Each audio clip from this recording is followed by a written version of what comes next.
Hola, soy John Collins. En este episodio vamos a continuar la conversación que iniciamos junto a Tim Mackie en el último episodio sobre el tema imagen de Dios, en el cual vimos que esta frase que aparece en Génesis tiene mucho significado en cuanto a por qué existimos como humanos. Y es que Dios quiere que su mundo sea un lugar donde la vida florezca, donde la vida se multiplique.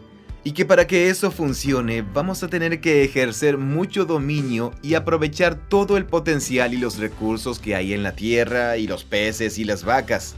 Y que cuando los humanos hacen eso, se dice que son una imagen del Dios de Israel. Ahora bien, la palabra imagen suele traducirse al español como la palabra ídolo, refiriéndose a las estatuas de ídolos. Así que acabas con esta interesante paradoja al principio de la historia de la Biblia, que va a ser sobre un Dios que dice a la gente que nunca haga imágenes de él. Pero luego, la página 1 comienza la historia con este Dios haciendo una imagen de sí mismo, a nosotros, los humanos. Así que eso es interesante. Se supone que no debes tratar de hacer una imagen de este Dios, porque las imágenes de este Dios ya existen, es decir, tú y la persona sentada a tu lado. Así que todos los humanos reciben este título, la imagen de Dios, y es un título que demuestra que deberíamos estar gobernando y sometiendo la tierra y expandiendo el jardín, continuando con la creación de Dios. Esto para mí es una perspectiva nueva, aunque está ahí en el texto, y estoy muy entusiasmado de que Tim lo descifre para nosotros. Así que vamos a seguir hablando sobre este tema con Tim. ¡Aquí vamos!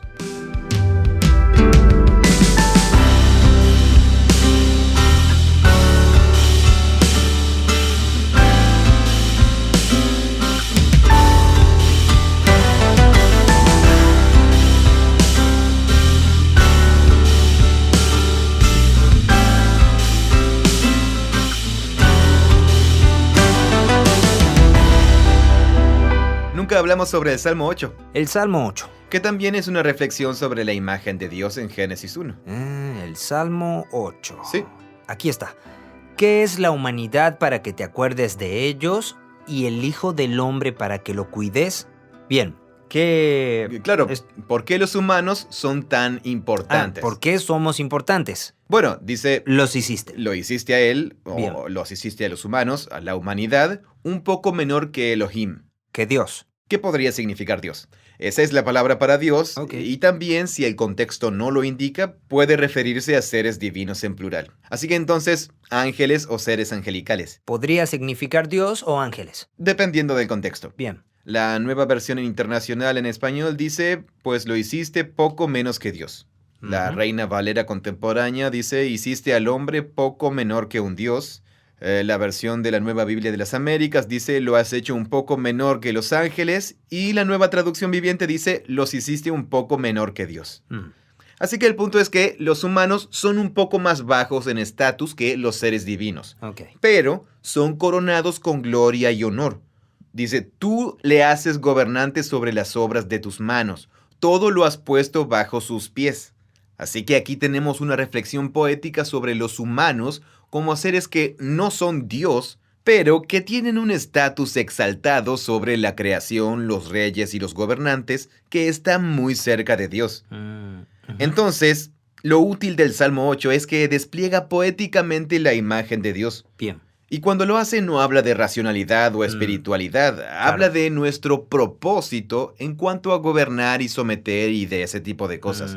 Somos una especie que es la corona de las especies. Ok. Y descubrir que somos una especie que tiene poder sobre las demás especies conlleva una responsabilidad. Sí. Una que... Así que tienes esta visión de los humanos reinando, gobernando, y es ahí donde comienza el relato de la Biblia. Ujú. En Génesis 1, esa es la visión. Y luego en Apocalipsis, ¿qué capítulo? ¿El 22? El 22, sí, el penúltimo párrafo de la Biblia. Sí, en el penúltimo párrafo de la Biblia vemos nuevamente esta visión. Sí, tienes a Dios en su trono, con la nueva humanidad sirviéndole, pero sirven reinando por los siglos de los siglos. Ahí es donde termina el relato de la Biblia. Sí, No creo que este sea un mensaje del cual se nos hable mucho en el cristianismo, o sea, que el propósito de la humanidad sea reinar. sí. Así que piensa, La narrativa cristiana dominante entre los protestantes conservadores es que los humanos son realmente malos, eres Ujú. horrible, Dios es realmente muy bueno, necesitas que Jesús te haga como Dios para que puedas vivir con Él por siempre y para siempre. Mm. Pero esta es una historia diferente. Aquí vemos que Dios está siendo realmente generoso y está compartiendo su mundo con los humanos y quiere que ellos lo disfruten y lo hagan avanzar. Sí, claro. Y luego los humanos se rebelan y establecen un reino alternativo Ujú, y sí. comienzan a deshonrar la imagen entre ellos. Y entonces la historia de la Biblia comienza a hablar sobre cómo Dios va a restaurar y sanar la imagen y hacer una humanidad que cumpla con el llamado original. Y ahí es donde llega Jesús.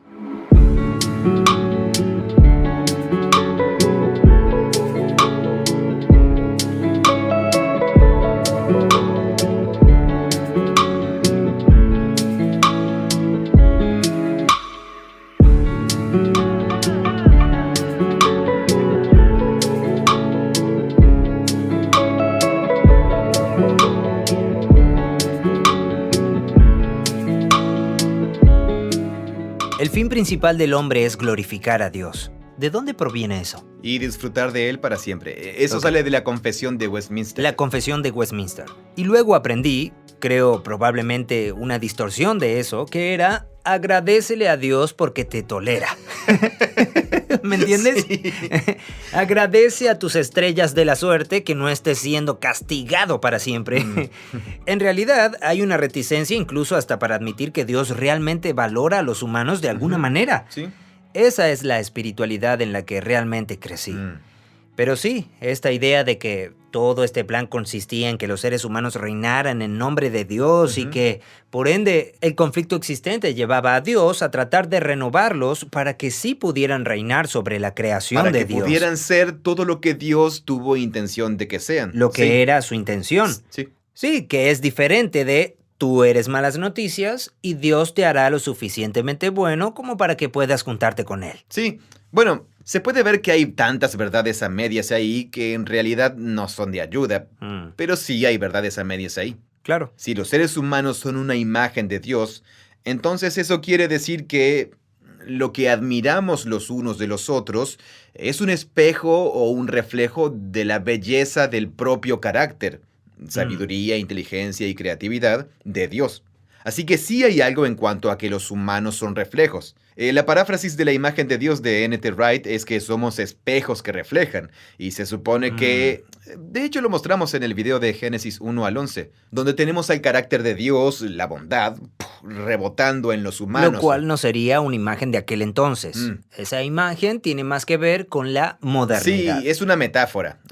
La idea es que los humanos, cuando representamos a Dios, estamos dándole honra a ese ser misterioso y maravilloso que tiene la creatividad y la belleza de pensar en todo esto. Entonces, a ver, ¿cuál es el objetivo final? ¿Cuál es el resultado final? ¿Es salvarse y comportarse para, ya sabes, para que puedas estar con Dios en su reino algún día cuando Él venga? Para que nos permita entrar en su gloriosa presencia. Para permitirte entrar, sí. Soy salvo y me comporto bien para que Dios me deje entrar. O, es más bien, reflejo su imagen para poder participar en el gobierno de la creación. Sí, y si somos honestos con nosotros mismos, sabemos que somos un pobre reflejo aún del tipo de humanos que nosotros mismos quisiéramos ser. Sabemos que hay algo mayor a lo que somos llamados a ser, lo que se supone que hagamos, pero nuestro rendimiento sigue siendo por debajo de las expectativas. Así que ahí tenemos la sensación existencial de la condición humana que creo que es bastante universal. Y la narrativa bíblica está presentando una línea en la historia para decir, sí, esto es real. Realmente somos una forma disminuida de lo que estamos hechos para ser.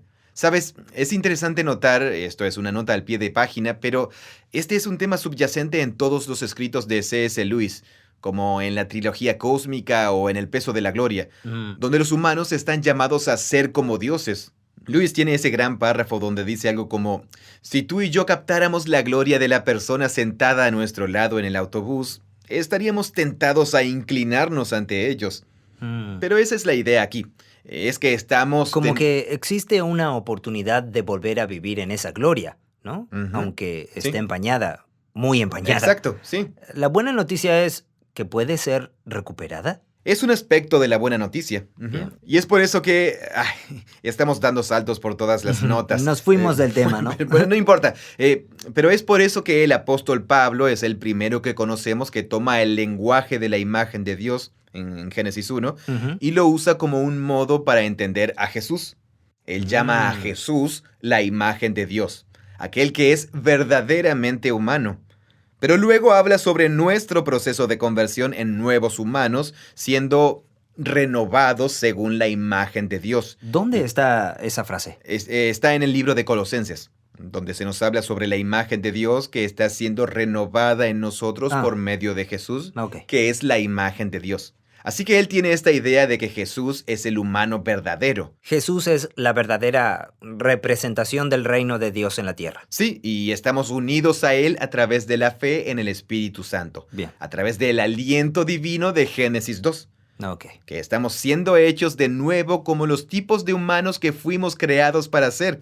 Así que una vez más, en Génesis 1, Pablo no prevé que esto signifique ¡viva la revolución! Claro. Y que vayas a fundar una secta cristiana a la Ciudad de México y que te apoderes de ella. Ok, tal No cual. significa cristianos vayan y conquisten el mundo. Claro. Significa cristianos vayan y hagan lo que los humanos siempre hicieron. Claro. Es decir, Vayan al trabajo. y tengan hijos y trabajen la tierra. Sí, vayan a trabajar y hagan algo de este mundo. Claro. Pero lo hacemos de manera que nuestro carácter y mentalidad moral se renueven para llegar a ser como Jesús en el amor a Dios, al prójimo, etc. Es una de las formas en que Pablo concibe toda la línea argumentativa sobre lo que Jesús está haciendo. Él está restaurando nuestra humanidad.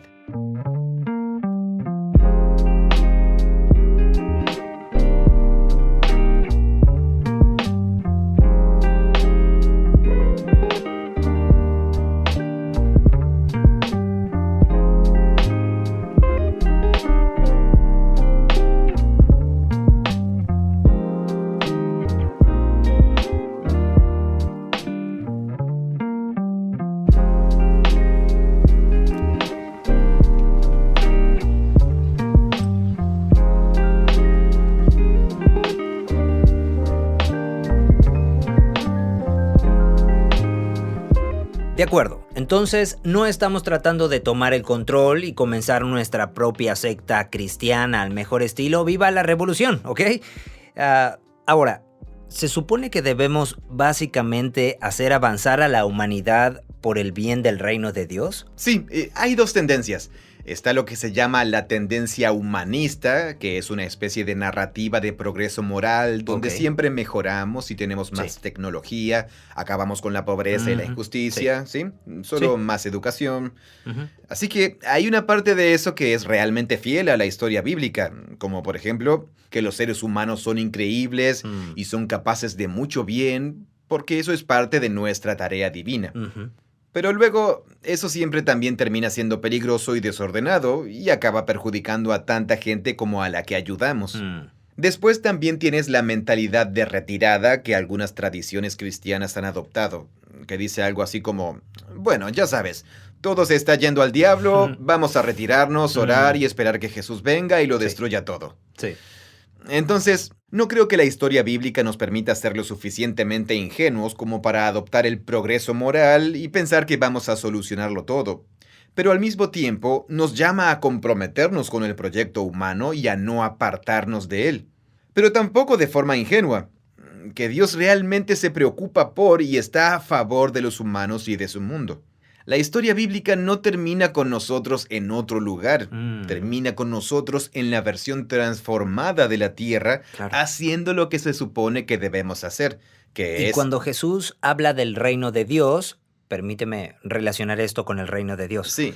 El reino de Dios es la realidad en la que Dios está reinando, ¿no? Sí, eso. Hemos hablado de que el reino puede ser... Es la realidad donde las personas están viviendo unidas como una comunidad. Bajo el reino de Dios. Bajo el reino de Dios y las enseñanzas de Jesús. Entonces, ser una imagen de Dios o un humano verdadero, como dice Pablo, y vivir en el reino de Dios es vivir de acuerdo a las enseñanzas de Jesús. Sí, y piensa en el Sermón del Monte. Allí nos habla sobre cómo afrontar los conflictos, Sí. sobre cómo Ujú. tratar a la gente que no te gusta, acerca de mentir y decir la Mm. verdad, de la integridad sexual, de la ira y del perdón. Está hablando de cómo vivimos nuestro día a día. Y de nuevo, volvemos a lo más terrenal. Parece que son cosas mundanas las que los humanos tenemos que hacer cada día mientras cultivamos el jardín y hacemos negocios y vivimos juntos en nuestros vecindarios. Pero en la visión de Génesis 1, para eso estamos aquí, Mm. para hacer más de nosotros mismos Claro. y para hacer más vida y hacerla florecer y hacer vecindarios y familias. Por eso la renovación de la imagen para Pablo tiene que ver con la renovación ética. Mm. Así que ahora avanzamos hacia esta idea de la renovación de la imagen. Claro. Pero en En Colosenses. Colosenses 1, ¿sí? Ujú. Pablo habla de Jesús como el Hijo, la imagen del Dios invisible. Jesús es la imagen del Dios invisible. Claro. Así que Jesús es la representación más verdadera de Dios. Mm. Todos somos representaciones de Dios, todos los humanos lo son. Pero hay algo único en Jesús que lo convierte en la representación más verdadera y precisa. Pablo lo relaciona en Colosenses 1 con la autoridad de Jesús, que en él fueron creadas todas las cosas del cielo. Ujú. Él es antes de todas las cosas, él tiene la supremacía en general. Ujú. Una vez más, Pablo piensa que la imagen de Dios es autoridad reinante y gobernante. Así que si ser la imagen de Dios está relacionado con la autoridad y el reinado y el gobierno, y Jesús es la imagen perfecta, entonces Jesús debe ser el que realmente gobierna la creación. El reino de Dios. Claro. Así es como la imagen está vinculada al reino de Dios. Mm. Sí, sabemos que el propio Jesús leyó y reflexionó mucho sobre Génesis 1 y 2, pero nunca utilizó o retomó la imagen de Dios como lo hace Pablo. Lo que Pablo está haciendo es ir aún más profundo en la reflexión que tomó de Jesús. Claro. Y ahora se está metiendo en aguas más profundas. Mm. Así que, de nuevo, piensa en la forma en que habla Pablo. Si sigues a Jesús, confías en Él y le sigues, de repente lo que es verdad de Jesús se convierte en verdad de ti. Mm. Así que has muerto con Él, al mal y al pecado, Sí. y luego has resucitado con Él. Mhm. Y luego Pablo dirá cosas como, has resucitado con Jesús y ahora tú estás sentado a la derecha de Dios. Mm. Este es un lenguaje aplicado a la realeza muy explícito. Así que ahora tú gobiernas con Jesús. Jesús es la imagen y ahora tú eres la imagen. Claro. Y luego, cuando habla de la renovación de la imagen en nosotros, está hablando de que te has quitado tu viejo yo. Inmoralidad sexual, la lujuria, la avaricia, la ira, la rabia, los chismes. Mm. Y te has puesto la verdad, el amor, el perdón, la compasión, ese tipo de cosas. Claro. O el fruto del Espíritu. Génesis 2, el aliento divino. El Espíritu pone en ti la bondad, la paciencia, ya sabes, ese tipo de cosas. ¿Son dos formas de decir lo mismo? Sí, exacto. Como en Génesis 1 y en Génesis 2. Génesis 1 sería La quítate imagen. y ponte. Sí, quítate Claro. tu vieja humanidad Exacto. y ponte esta nueva humanidad que encuentras en Jesús y en la que Dios quiere convertirte. Y después... Así que rehaz tu imagen, por decirlo de alguna manera. Sí, y luego Pablo también toma el lenguaje de Génesis 2 Mm. y dice, deja que el Espíritu haga crecer fruto en ti. Mm. ¿Qué sería amabilidad, bondad? Ese es el aliento de Dios. Ujú. Sería como decir, se viene una manera fresca de... Te está haciendo de nuevo. Te está haciendo de nuevo y eso puede producir fruto. Produce fruto. Que sí. es la recreación de tu imagen. Sí, con la cual él habla sobre la transformación ética. Mm. Bondad, paciencia, En ambas maneras, amabilidad. con ambas metáforas. Sí, las dos metáforas dan como resultado transformación ética.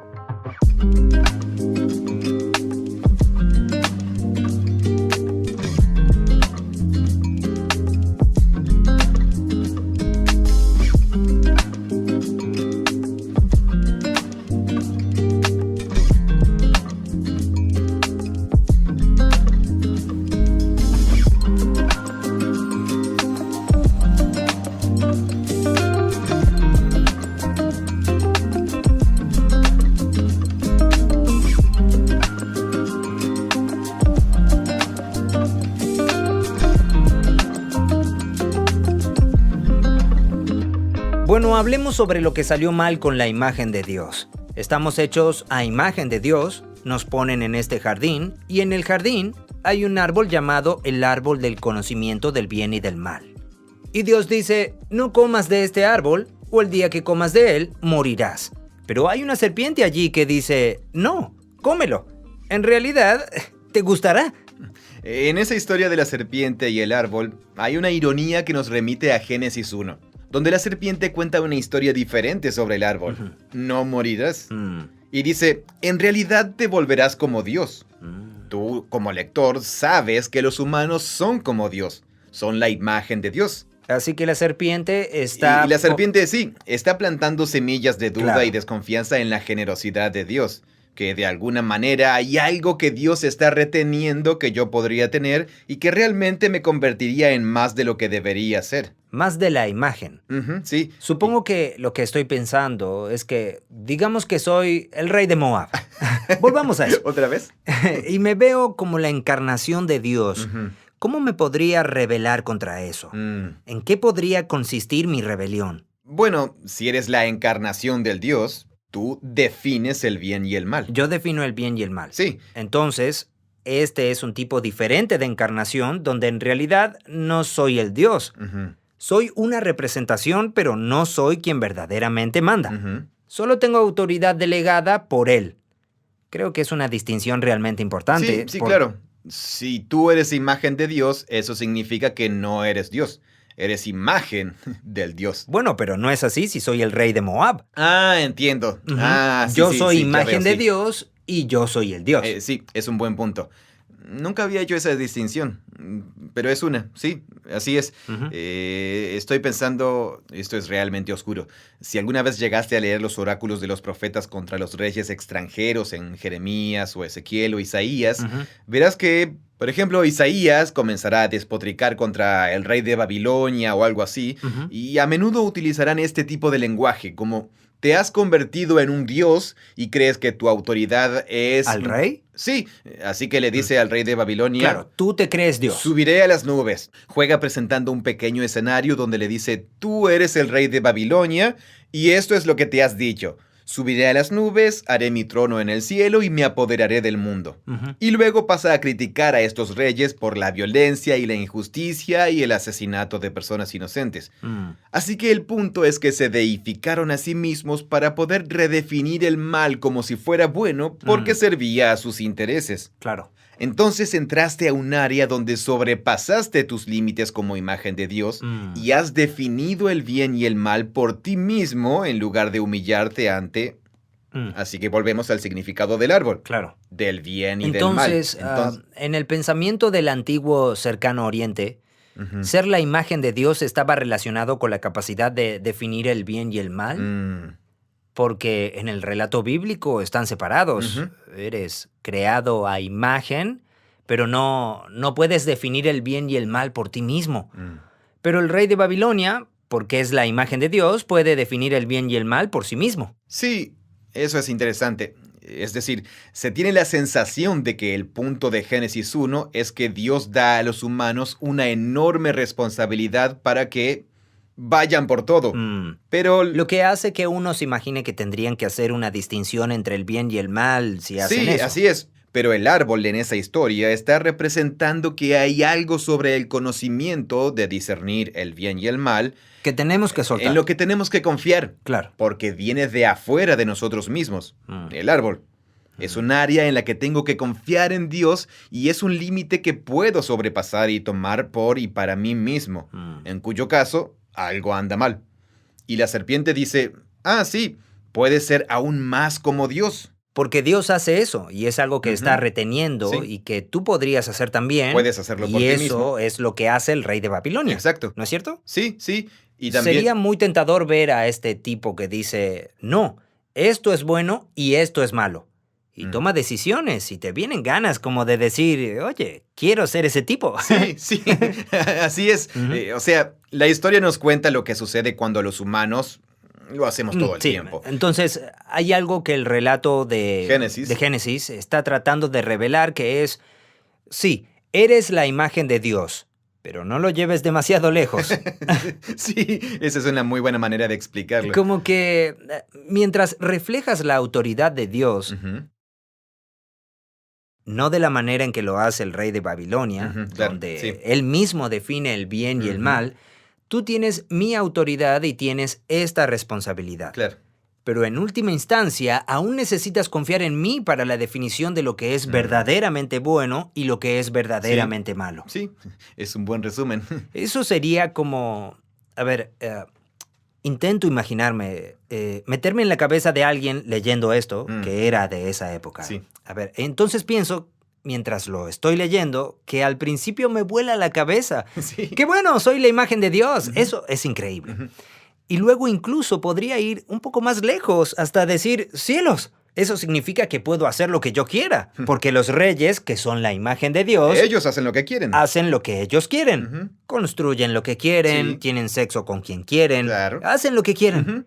Así que de repente puedes ir tan lejos que podrías empezar a pensar, yo puedo definir el bien y el mal.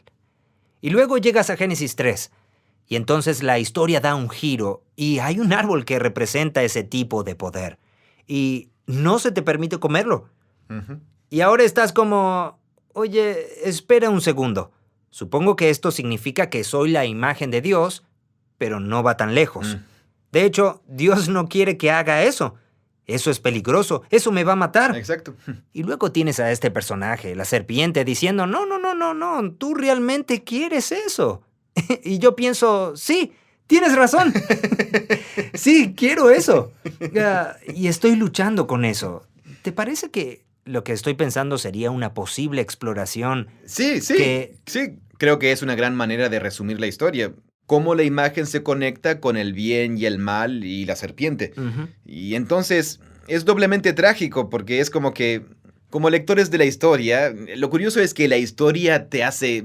Es como si estuvieras analizando a otras personas que pasan por esta lucha, como si no la estuvieras pasando tú mismo. Bueno, lo que es interesante es que cuando pienso en otra persona que pasa por esa lucha, tiene más sentido. Y entonces te das cuenta, bueno, esa es mi lucha también. Como si dijeras, wow, esa Claro, es en mi-". última instancia, quiero ser capaz de decidir cómo vivir mi vida y construir. Es curioso, recuerdo que mientras crecía sabía que ciertas cosas estaban mal, como mirar pornografía o cosas así. Y quería creer que eso estaba mal para todos los demás, pero no significa que esté mal para mí. Para mí está bien. Y eso es lo que quiero creer. Que de alguna manera yo puedo definir eso en mis propios términos. Sí, y creo que es importante la forma en que Génesis 3 al 11 presenta cómo sucede esto a nivel personal, pero es igual de o hasta más destructivo cuando comienza a suceder a nivel corporativo, como en la ciudad de Caín, donde de repente encuentras a Lamec. Tienes una ciudad donde en efecto es algo bueno celebrar el asesinato de alguien por ofender tu honor. Solo porque puedes. Porque puedes. Y así es representada toda una cultura humana que comienza a transformar algo malo en algo bueno y honorable. Y no hace falta mirar tan atrás en la historia de la humanidad, basta con mirar el siglo XX. Eliminemos a millones de seres humanos en nombre de la creación de un determinado tipo de sociedad. Eso es algo bueno. Así que creo que la historia bíblica está personalizando la historia y al mismo tiempo mostrando la pesadilla en la que se puede convertir todo cuando los humanos redefinen el bien y el mal. Así que tal vez otra forma de decir esto es que ser la imagen de Dios es algo muy importante y poderoso para lo que hemos sido creados. Sí. Y el peligro inherente en ello es la capacidad de aprovechar la oportunidad de hallar el bien y el mal por nosotros mismos. Lo que casi siempre nos llevará a tomar algo que es malo e intentar que parezca bueno. Sí. Y eso es realmente destructivo para nuestras sociedades. Sí, y sucede a pesar de nuestras mejores intenciones. Sí, no es que lo estemos haciendo a propósito porque queremos ser unas horribles personas. Eso es lo que realmente asusta a nivel corporativo. Es como una adicción. Esto es realmente bueno para mí, pero en realidad La Meca habrá pensado, esto es bueno para mí, matar a todas estas personas. Lo pensó. Le cantó una canción sobre eso a sus esposas. Estaba presumiendo. Maté a este tipo. Y nombra cualquiera de las grandes atrocidades del siglo XX. Es curioso que miremos atrás dentro de 100 años y digamos, sí, Mira lo que hacíamos, que era Sí, tan malo, exacto. pero decíamos que era bueno. Sí, o ni siquiera lo pensábamos. Y ni siquiera lo pensamos. Ujú. Sí, es como lo que nuestros nietos van a decir de nosotros, Sí. que a su vez nosotros decimos de nuestros abuelos. Exacto, sí. Pero esta es la condición humana. Estamos atascados en ella.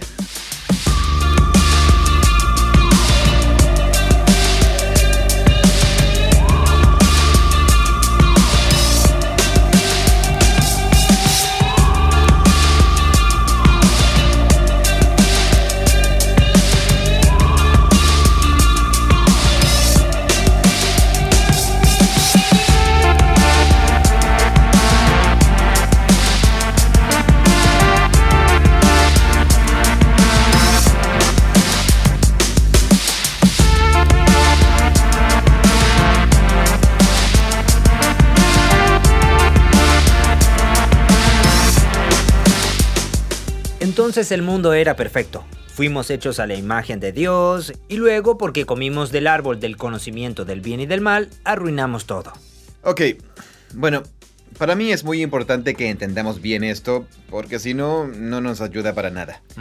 Una cosa es decir, todo era perfecto y luego lo arruinamos todos, entonces Dios está tratando de hacer que todo sea perfecto nuevamente, Ok. en oposición a el potencial era enorme y todo podría haber llegado a ser mucho mejor, pero hicimos todo mal en lugar de mejorarlo. Ok. Y Dios quiere cambiarnos para que finalmente hagamos lo que originalmente fuimos llamados a hacer. Que sería que trabajemos junto a Él para que todo sea grandioso o increíble. Sí, esa es una historia completamente diferente. De bueno a grandioso. Pero es la historia que... Esa sí que es otro tipo de historia. Pero esta es la historia bíblica.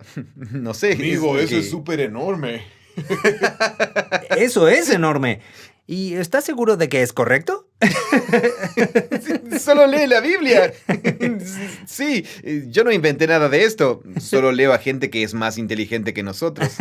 Sí, pero para ser de abogado del diablo, Dios hace que todo sea bueno. Sí, claro. No hace que todo esté ok, ni solamente adecuado. Sí, no solo hace que todo sea bueno, sino muy bueno. Es muy bueno. Es grandioso. Pero no hace que todo sea perfecto. Sí, bueno, lo que sea que querramos decir con esto, es que eso es lo que pasa por la imaginación cristiana, que era perfecto Sí, claro, y... habría parásitos Sí, y todas habría esas cosas, que los mosquitos deben ser el resultado de la caída. y- viñedos difíciles y Sí, había y también cuando además... cuando tienes esta historia de la perfección, entonces cualquier cosa que no me gusta en el mundo debe ser resultado del pecado Sí, y claro. toda esa cosa. Ujú. Y aquí entramos en una conversación realmente más interesante sobre el mal y los terremotos y las enfermedades, que a menudo se atribuye al resultado de la caída. Justo estaba ¿No mirando... existían las placas tectónicas antes de la caída?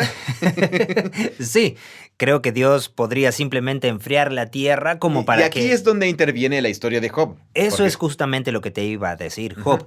Porque hace poco estuvimos viendo eso. Behemoth y el Leviatán. Eso. El Leviatán está en Génesis 1, Ah, jugando en el ¿cierto? agua. Sí, el monstruo marino. El monstruo marino está Sí. en las aguas de Génesis 1. Sí. Se traduce así en Génesis 1:21. Mm, Dios creó a los grandes monstruos marinos. Sí, así que en Job, al Leviatán, Dios lo usa como un ejemplo para Job, como diciéndole, mira, he creado a esta bestia. Forma parte de un mundo muy bueno. Es parte de un mundo bueno que he creado, pero es desagradable. Y te puede matar sin pensarlo. Porque Aniquilarte. Sí, porque esta bestia, esta cosa, era conocida porque vivía en el océano y simplemente destruía barcos y lo que fuera. Sí. Y así Dios la señala y dice, esto es bueno, es parte de mi buena creación, pero no te metas con ella porque se meterá contigo. Sí. Entonces, desde esa perspectiva en Job, ¿tenemos eso mismo en algún otro lado? Porque es una buena refutación, ¿o es el único? Bueno... Porque tal vez era un monstruo marino amistoso. Estaba amaestrado. Claro. Pues bien, yo lo pondría al revés. En Génesis 1 no vemos que se afirme la perfección con el significado de sin dificultad ni sufrimiento. ¿En realidad no dice ninguna de las dos cosas? No. Pero si los humanos van a estar trabajando en un jardín, entonces eso va a requerir algún tipo de trabajo. Pero ¿no fue la maldición lo que hizo que trabajáramos? ¿Iba a haber trabajo antes de la maldición? La maldición es que ahora que los humanos quieren ser Dios y definir el bien y el mal por sí mismos, la forma en que los humanos operan y construyen sus familias y vecindarios y sociedades va a estar cargada de más conflictos y dificultades de lo que podría haber sido. No estaba diciendo que todo iba de maravilla y que ahora es una porquería. Claro. Esa es la maldición. Sí, creo que el punto de Génesis 1 y 2 es que el escenario está preparado. Mm. Hay mucho potencial. Sí. ¡Wow! Esto de verdad podría llegar lejos si los humanos confían en Dios y no se aprovechan de la oportunidad de definir el bien y el mal por sí mismos.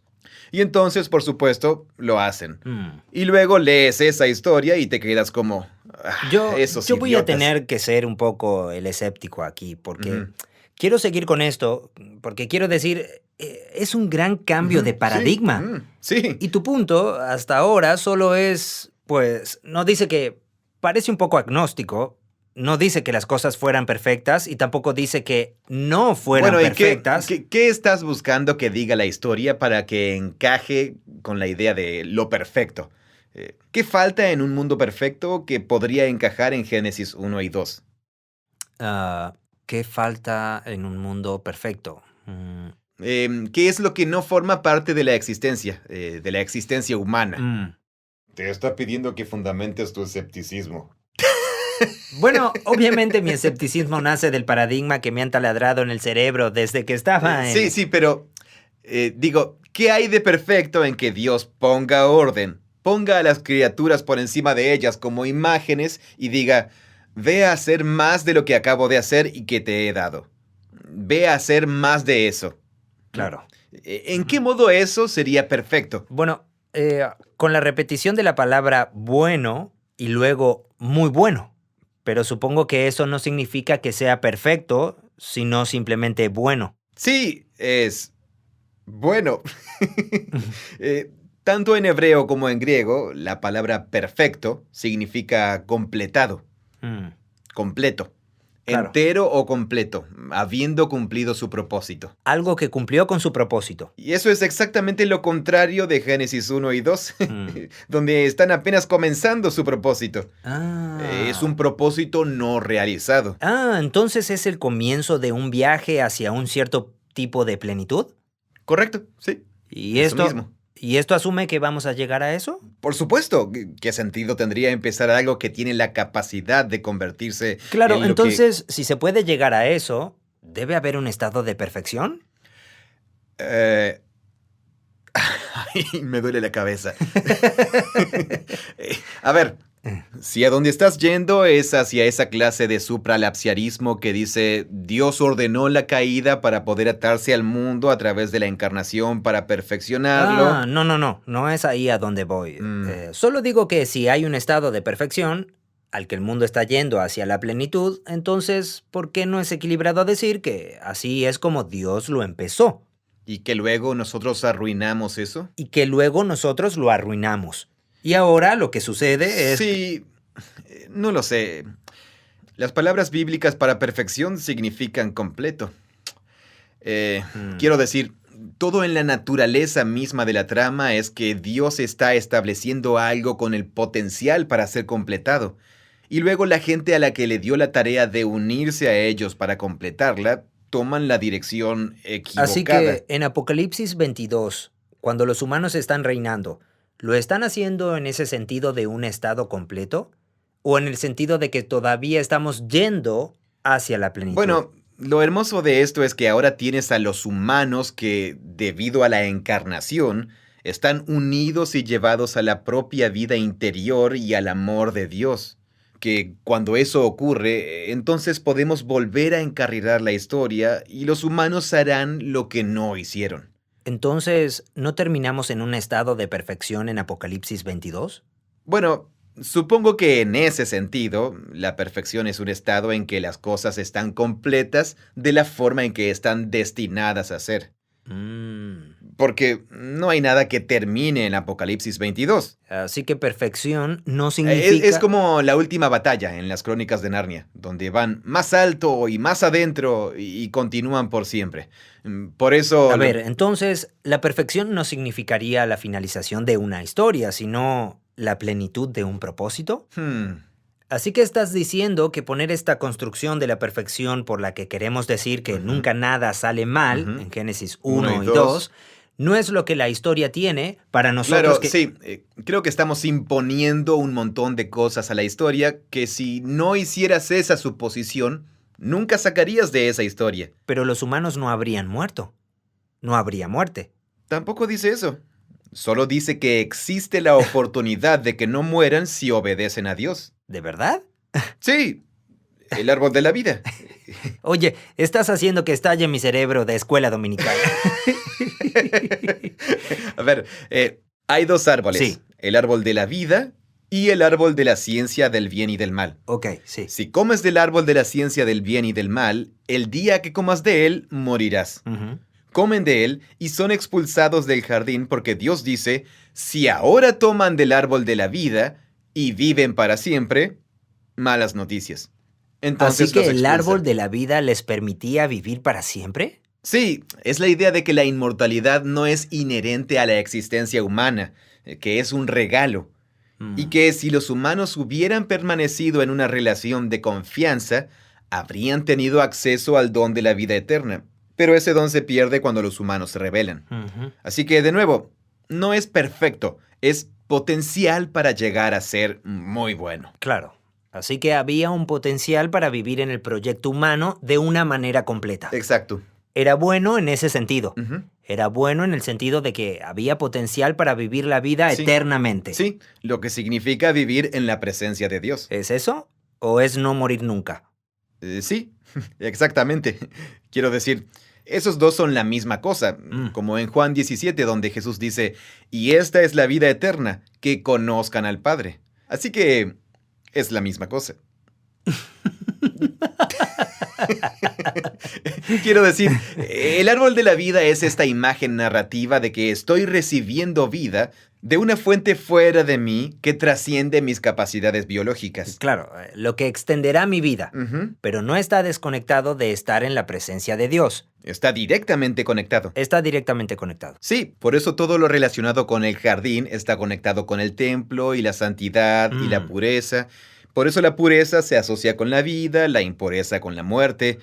Todo eso junto. Así que en la historia existe esta sensación de que había un árbol que daba la vida eterna. Ujú. Y con eso estamos diciendo la capacidad de vivir en la presencia de Dios para siempre. Claro. Y eso se perdió porque si tuviéramos acceso a eso y al mismo tiempo comiéramos del árbol del conocimiento del bien y del mal, las cosas serían muy, muy malas. Sí, o en las palabras de Dios en la historia, ahora el hombre ha venido a ser como uno de nosotros. Una vez más, los seres humanos ya están hechos a la imagen de Sí. Dios, pero entonces han aspirado a ser como nosotros de una manera que no es buena, conocer el bien y el mal. Claro. Ahora podría extender su mano y también tomar del árbol de la vida y comer y vivir para siempre. Por lo tanto, se le corta del árbol, que es el acceso a la presencia de Dios en el jardín, y así sucesivamente. ¿Cuál es el significado de esto? ¿Qué está diciendo la historia? Está diciendo que Sí, ellos... bueno, recordando aquella conversación de Peter Thiel y N.T. Wright, ellos tuvieron una discusión sobre esto, la inmortalidad. Ajá. N.T. Wright mencionó que el primer lugar en el que aparece es en el antiguo mito griego de alguien que está maldecido a vivir para siempre, Sí. pero Todavía envejecen. recibieron el don de la vida eterna y olvidaron pedir el don de la juventud eterna. Sí, y se ponían más viejos Sí, y decrépitos. así que envejecían eternamente, sí, totalmente. Sí, y la Ujú. espalda te duele más y más y Ujú. más hasta que desearías estar muerto. Claro.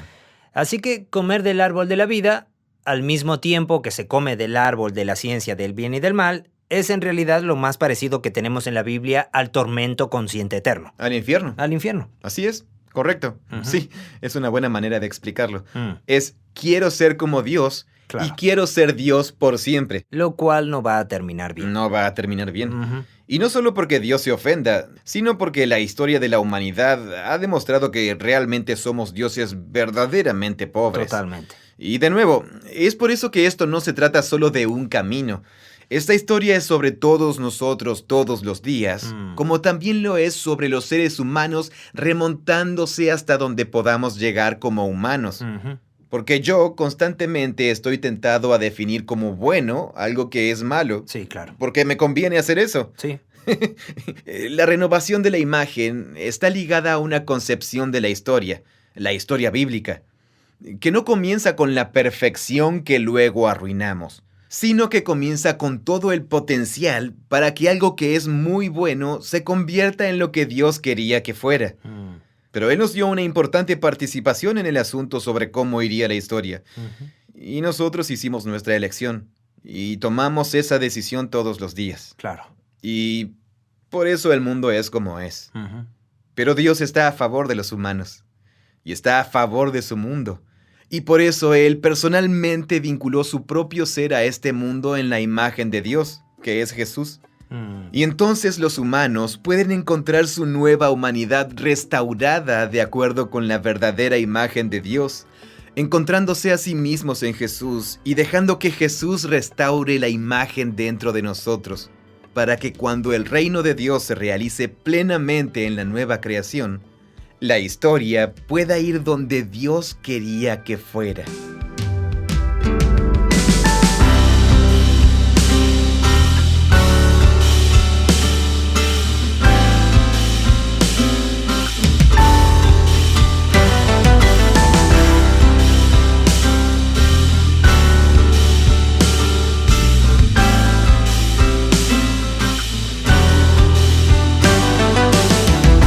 Gracias de nuevo por escuchar el podcast de Bible Project. El próximo episodio será la tercera parte de esta conversación sobre la imagen de Dios. ¡Hasta luego! Hola, soy Natalia. Nací en Argentina, viví por muchos años en Europa y ahora vivo en la ciudad de Houston, en los Estados Unidos. Soy parte del equipo de Bible Project como asesora lingüística de español. Mi rol consiste en facilitar orientación relativa a la localización lingüística, cultural y teológica de nuestro contenido en general. Una parte favorita de mi trabajo es hacer preguntas a amigos de diferentes países para verificar la comprensión de términos y palabras. La lengua española es súper rica y variada, por lo que presenta un desafío estimulante a la hora de localizar la fascinante historia bíblica. Me encanta saber que a través de mi trabajo aporto un granito de arena para que seamos muchos más los que descubramos que somos portadores de la imagen de Dios. Este podcast es producido por Full Voice Studio. Es una versión localizada del podcast de Bible Project, originalmente grabado por John Collins y Tim McKee. Creemos que la Biblia es una historia unificada que nos guía a Jesús. Somos un proyecto financiado conjuntamente por personas como tú. Encuentra videos, planes de lectura y mucho más sin ningún costo en spa.bibleproject.com. Gracias por escucharnos.